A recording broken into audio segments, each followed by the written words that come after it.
How war made the cigarette. It is small, disposable, a slender roll of tobacco wrapped in paper. But in the 20th century it became more than smoke. It became survival, comfort, addiction.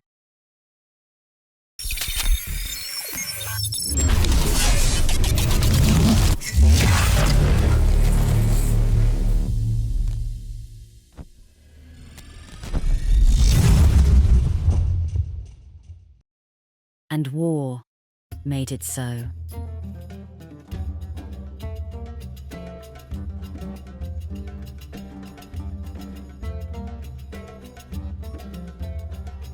The cigarette icon of the battlefield, currency of the trenches, weapon of industry. What if we told you that without war, the cigarette might never have conquered the world? We rarely think of war as a manufacture of habits. We picture destruction, strategy, loss. But war also builds. It shapes economies, industries, and daily rituals. One of the most enduring of these is the cigarette.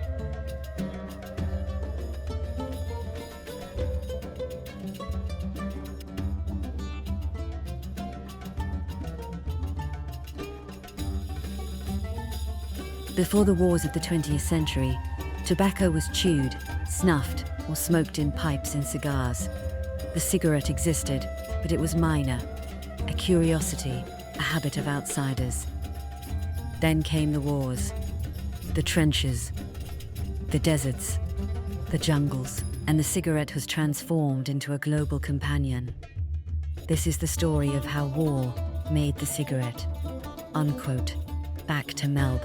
The desert was the best of the war. Let us imagine a world without the wars of the last century.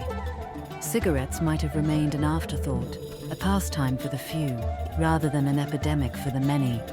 But with war, everything changed. The cigarette became portable relief, a weapon of morale, a tool of propaganda. Its properties made it ideal: small, light, fast to smoke. It required no pipe, no preparation, no ceremony. It could be lit in a trench, a tank, the Bonner cocket. And with armies moving by the millions, this small convenience became essential. Cigarettes became as necessary as bullets and boots. Wars didn't just spread the cigarette, they engineered its dominance. Oh, why cigarettes? Why not cigars, or pipes, or chewing tobacco? The answer lies in the cigarette's unique capabilities. First, speed.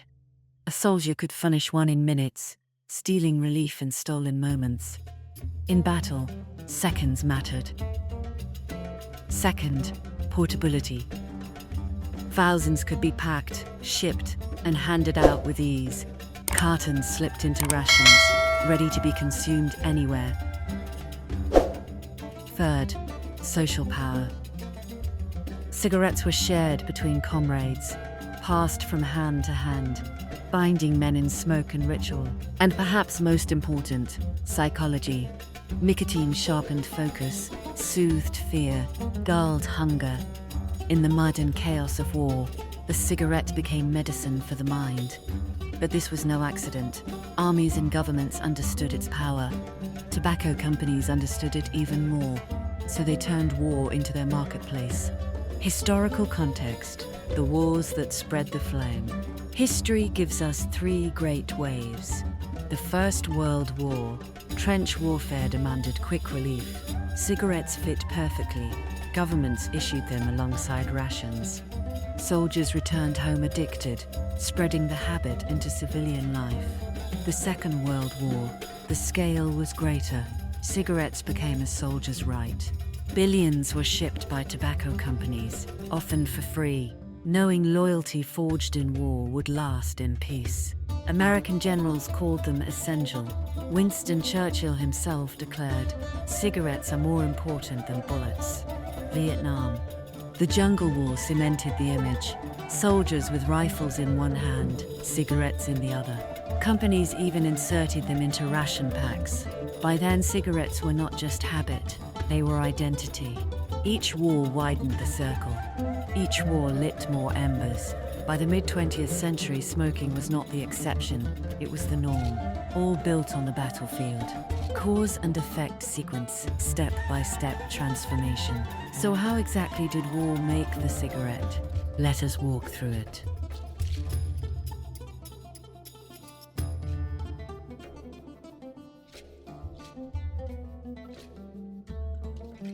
Step 1. Distribution. Soldiers are given free cigarettes in rations. Tens of millions light up daily. Step 2. Addiction. Nicotine binds itself to weary bodies. Fear and fatigue become tied to the ritual of smoke. Step 3. Return. Soldiers go home carrying both scars and habits. They light up in streets, factories, homes. The cigarette crosses from war front to civilian life. Step 4. Industry. Tobacco companies seize the moment. Advertisements frame cigarettes as patriotic, modern, even healthy. The image of the soldier becomes the image of the everyman. Step 5. Normalization. Smoking spreads to every corner of society. Offices, schools, hospitals, even airplanes. What began as battlefield necessity becomes cultural destiny. The effect? A global epidemic. By the 1950s, half the men in many nations smoked daily. Women joined in rapidly. The cigarette had won the war of culture. But its victories came at a cost. Cancer, heart disease, millions dead, not by bullets, but by smoke. A war fought quietly, in lungs and bloodstreams, long after the soldiers laid down their arms. War and other inventions. War has always accelerated technology. The internet, born from Cold War networks, radar, forged in World War II, even canned food, first developed for Napoleon's armies. The cigarette belongs to this same lineage. Not a tool of victory, but a byproduct of mobilization. Unlike radar or the internet, it offered no future progress. Instead, it offered comfort in the moment and devastation in the decades after. This is the paradox of war.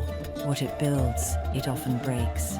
The cigarette is proof. War remakes the world in ways we rarely notice. It changes how we fight, but also how we live. The cigarette was once a curiosity. War made it a necessity, and necessity made it a global plague. It spread faster than borders could contain, carried not only by ships and planes, but by men who had survived the unimaginable and carried their smokes with them. Today, smoking is in decline. Science has unveiled its deadly price. Laws restrict it, cultures reject it, but the legacy remains. The 20th century was the century of smoke, because war made it so. So we ask, if war could make the cigarette, what else has it made? And what hidden habits of today might tomorrow's wars create?